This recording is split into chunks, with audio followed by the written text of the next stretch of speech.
Jonathan കുതിരവണ്ടിയിൽ കയറിയിരുന്നു. യാത്രക്കാരായി മറ്റു പലരും ആ വണ്ടിക്കുള്ളിൽ ഉണ്ടായിരുന്നു. വണ്ടിക്കാരൻ ഹോട്ടലുടമയുമായി എന്തോ സംസാരിച്ചുകൊണ്ട് നിൽക്കുകയായിരുന്നു. അവർ ഇടയ്ക്കിടെ തൻ്റെ നേരെ നോക്കുന്നത് അയാൾ കണ്ടു. തന്നെക്കുറിച്ചാണവരുടെ സംഭാഷണമെന്ന് വ്യക്തം. ശ്രദ്ധിക്കുന്നില്ലെന്ന മട്ടിൽ ജോനാഥൻ അവരെ ശ്രദ്ധിച്ചുകൊണ്ടിരുന്നു. അവരുടെ സംഭാഷണത്തിൽ പങ്കുചേരാനൊത്തോണം അവിടെയും ഇവിടെയുമൊക്കെ നിന്നിരുന്ന കുറച്ചുപേർ കൂടി അങ്ങോട്ടെടുത്തു. അവരും തൻ്റെ നേരെ നോക്കുകയായിരുന്നു. ജോനാഥന് മനസ്സിലായി. അവരുടെ മുഖങ്ങളിൽ സഹതാപത്തിൻ്റെ നിഴലുകളായിരുന്നു. പല തരക്കാരായിരുന്ന അവരുടെ സംഭാഷണ ശൈലികൾക്കിടയിൽ ചില വാക്കുകൾ ഉയർന്നുവരുന്ന ജോനാഥൻ കേൾക്കാൻ കഴിഞ്ഞു. ചെകുത്താൻ, മന്ത്രവാദി, നരകം, മനുഷ്യച്ചെന്നായ തുടങ്ങിയ അർത്ഥം വരുന്ന വാക്കുകളായിരുന്നു അവർ പറഞ്ഞിരുന്നത്. ജോനാഥൻ നിഘണ്ടു നോക്കി പെട്ടെന്ന് കണ്ടുപിടിച്ചു. അവർ സംഭാഷണങ്ങളിലെ വിവരങ്ങൾ കോട്ടയിലെത്തിയാൽ പ്രഭുവിനോട് ചോദിച്ചു മനസ്സിലാക്കണമെന്ന് അയാൾ തീരുമാനിച്ചു. കുറച്ചു നിമിഷങ്ങൾക്കുള്ളിൽ ആ വാഹനം യാത്ര ആരംഭിച്ചു. അപ്പോഴേക്കും ഏതോ ഒരു അത്ഭുത ദൃശ്യം കാണാനെന്നോണം കുറച്ച് മനുഷ്യർ അവിടെ തടിച്ചുകൂടിയിരുന്നു. വണ്ടി ഇളകിത്തുടങ്ങുമ്പോൾ അവർ ഒന്നടങ്കം കുരിശ് വരയ്ക്കുകയും വലതുകൈയിൽ 2 വിരൽ ഒരു പ്രത്യേക രീതിയിൽ തൻ്റെ നേരെ ചൂണ്ടുകയും ചെയ്തു. അതും ജോനാഥന് കൗതുകകരമായ ഒരു കാഴ്ചയായിരുന്നു. അവർ വിരൽ ചൂണ്ടിക്കാണിച്ചതിൻ്റെ അർത്ഥമെന്താണ് സഹയാത്രികരിൽ ഒരാളോട് ജോനാഥൻ തിരക്കി. ആദ്യം മറുപടി പറയാൻ തെല്ല് വിസമ്മതിച്ചെങ്കിലും വിദേശിയായ തനിക്ക് ചീത്ത നോട്ടം ഏൽക്കാതിരിക്കാനുള്ള പ്രയോഗമാണതെന്ന് അയാൾ വിശദീകരിച്ചു. അപരിചിതമായ ഒരിടത്ത് തികച്ചും അപരിചിതനായ ഒരാളെ കാണാൻ പോകുമ്പോൾ അവർ കാണിച്ച സംജ്ഞയുടെ അർത്ഥം ആലോചിക്കുമ്പോൾ അതൊട്ടും സമാധാനമുണ്ടാക്കുന്നതായിരുന്നില്ല ജോനാഥന്.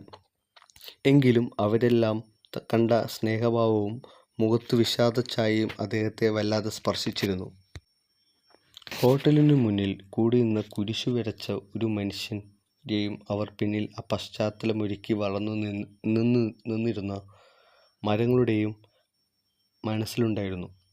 ആ ദൃശ്യം കുതിരവണ്ടി അകലെ മായുവോളം ജോനാഥൻ നോക്കിയിരുന്നു. 4 കുതിരകളെ പൂട്ടിയ ആ വാഹനം അതിവേഗം മുന്നോട്ട് കുതിക്കുകയാണ്. പാതയുടെ ഇരുവശവും കമനീയമായ പ്രകൃതിയുടെ സുന്ദര ദൃശ്യങ്ങൾ. ഉള്ളിൽ ഉറഞ്ഞുകൂടിയിരുന്ന ഭയത്തിൻ്റെ വലയങ്ങൾ മായ്ക്കാൻ ആ മനോദൃശ്യങ്ങൾ ജോനാഥന് സഹായകരമായിരുന്നു. സഹയാത്രികർ ഏതോ ഭാഷയിൽ കലപില സംസാരിച്ചുകൊണ്ടേയിരുന്നു. കുതിരവണ്ടി ഒരു നെടുങ്കൻ താഴ്വാരത്തിലൂടെയാണിപ്പോൾ ഓടുന്നത്. അതിൻ്റെ ഇരുവശവും ഇടതൂർന്ന വനങ്ങളും ചെങ്കുത്തായ കുന്നുകളും പാറക്കെട്ടുകളും ഇടയ്ക്ക് കൃഷിക്കാരുടെ ചെറിയ കുടിലുകളുമൊക്കെയുണ്ടായിരുന്നു.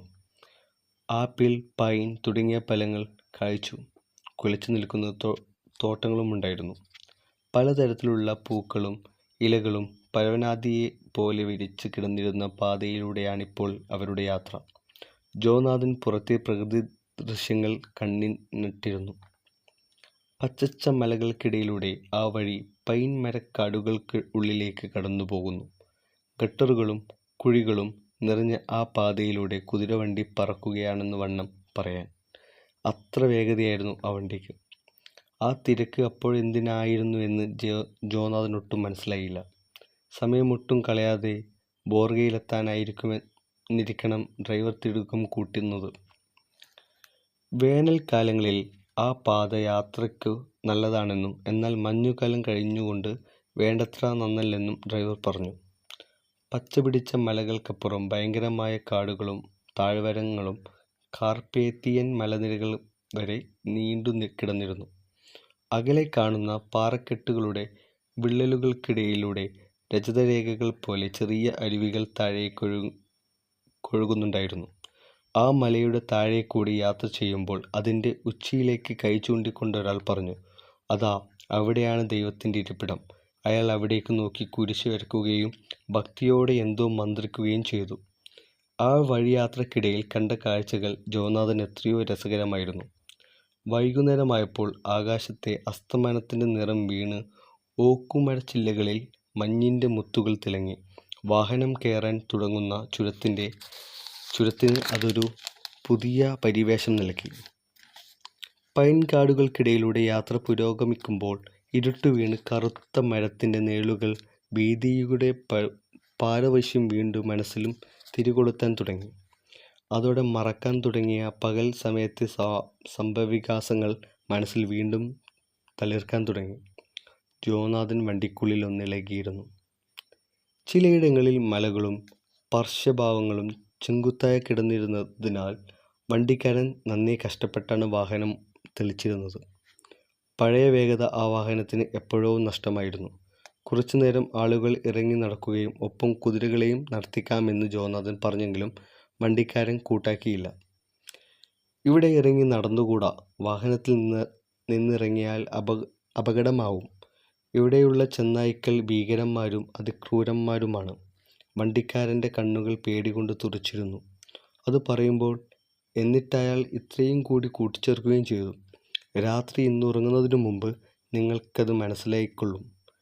ഇടയ്ക്കു വിളക്കുകൾ കൊളുത്താൻ മാത്രമേ അയാൾ വണ്ടി നിർത്തുന്നുണ്ടായിരുന്നുള്ളൂ. നല്ലതുപോലെ ഇരുട്ട് പരന്നു തുടങ്ങിയപ്പോൾ യാത്രക്കിടയിൽ അതുവരെ ഇല്ലാതിരുന്ന ഒരു തരം സംഭ്രാന്തി ആരംഭിച്ചു. അവരെല്ലാം എത്രയും വേഗത്തിൽ വണ്ടി പായിക്കാൻ കുതിരക്കാരനോട് മാറി മാറി നിർദ്ദേശിച്ചു. വണ്ടിക്കാരൻ ചവിട്ടി വീശി ഉറക്കെ ശബ്ദമുണ്ടാക്കുകയും കുതിരകളെ പ്രകമ്പനം കൊള്ളിക്കാൻ ചില പ്രത്യേക ശബ്ദങ്ങളും ഉറക്കെ ഉച്ചരിക്കുകയും ചെയ്തു. ആ നേരത്ത് മലമുകളിലെ ഒരു പാറക്കൂട്ടത്തിൽ ചാരനിറമുള്ള ഒരു മങ്ങിയ പ്രകാശം ദൃശ്യമായി. യാത്രക്കാരുടെ ഭീതി വളരുകയാണ്. ഒന്നുമറിയാതെ ജോനാഥൻ മാത്രം അത് കണ്ടുകൊണ്ടിരിക്കുകയാണ്. തിരകളിളകുന്ന കടലിളകപ്പെട്ട തോണി പോലെ വണ്ടി കുലുങ്ങിത്തെറിച്ചു പാഞ്ഞു. വണ്ടി ബോർഗോ ചുരത്തിലേക്ക് കടക്കുകയായിരുന്നു. യാത്രക്കാർ ഓരോരുത്തരായി ജോനാഥന് ഓരോ സമ്മാനങ്ങൾ കൊടുത്തു തുടങ്ങി.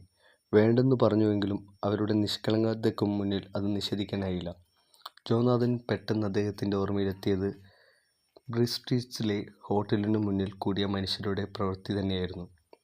ചുരത്തിലൂടെ വാഹനം കുറച്ചുകൂടി മുന്നോട്ട് പോയപ്പോൾ വണ്ടിക്കാരൻ പിന്നോട്ടാഞ്ഞ് പിറകിലേക്ക് നോക്കാൻ തുടങ്ങി.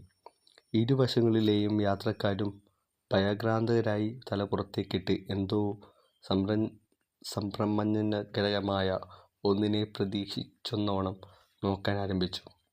ഒന്നും മനസ്സിലാകാതെ ജോനാഥൻ ഓരോരുത്തരോടും കാര്യം തിരക്കിയെങ്കിലും ഒരാളെയാളും മറുപടി പറയാൻ കൂട്ടാക്കിയില്ല. അന്തരീക്ഷത്തിൽ കാർമേഘപടലങ്ങളും പടരുകയും ഇടിമുഴക്കങ്ങളുടെ ആരംഭം തുടങ്ങുകയും ചെയ്തത് പെട്ടെന്നായിരുന്നു. തന്നെ കൊണ്ടുപോകാൻ പ്രഭു അയക്കാമെന്ന് പറഞ്ഞിരുന്ന വാഹനം വരുന്നുണ്ടോയെന്നായിരുന്നു ജോനാഥൻ്റെ ശ്രദ്ധ. നിമിഷങ്ങൾ കഴിഞ്ഞു പോകുന്തോറും ഇരുട്ടിൻ്റെ കാഠിന്യം വർദ്ധിച്ചുകൊണ്ടിരുന്നു.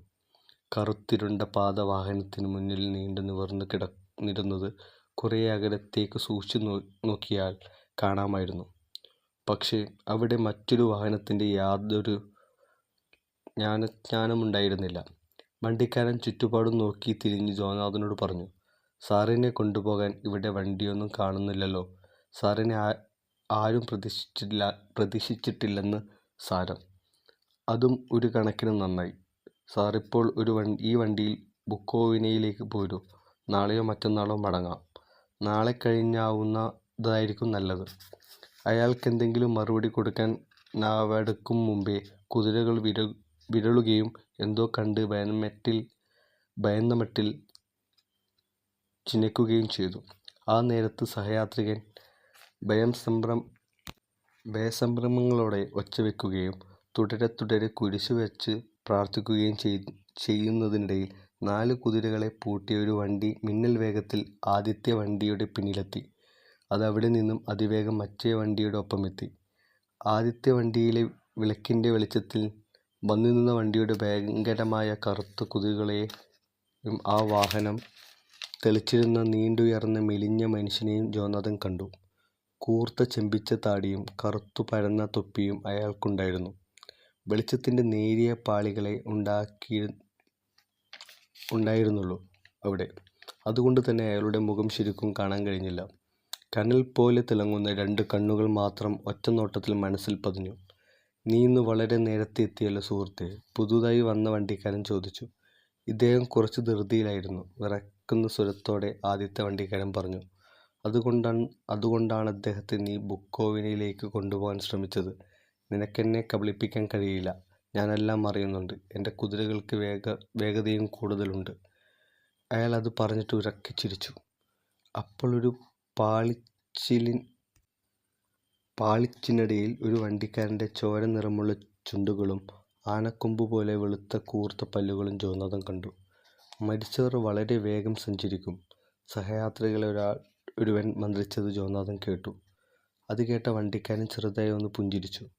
അപ്പോൾ യാത്രക്കാർ കുരിശ് വരയ്ക്കുകയും 2 വിരലുകൾ അയാളുടെ നേരെ ചൂണ്ടി മുഖം തിരിച്ചു കളയുകയും ചെയ്തു. സാറിൻ്റെ പെട്ടിയും മറ്റും ഇവിടേക്കെടുക്കൂ. വണ്ടിക്കാരൻ്റെ ശബ്ദം അധികാരമട്ടിലായിരുന്നു. ജോനാഥൻ തൻ്റെ പെട്ടികൾ ഒരു വണ്ടിയിലേക്ക് കയറ്റി.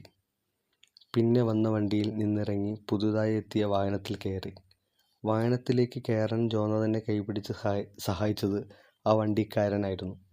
അപ്പോൾ അറിയാതെയെങ്കിലും ജോനാഥൻ ഞെട്ടാതിരുന്നില്ല. അയാളുടെ കൈകൾ ഉരുക്കിൻ്റെ ദൃഢതയും മഞ്ഞുകട്ടയുടെ തണുപ്പുമുണ്ടായിരുന്നു.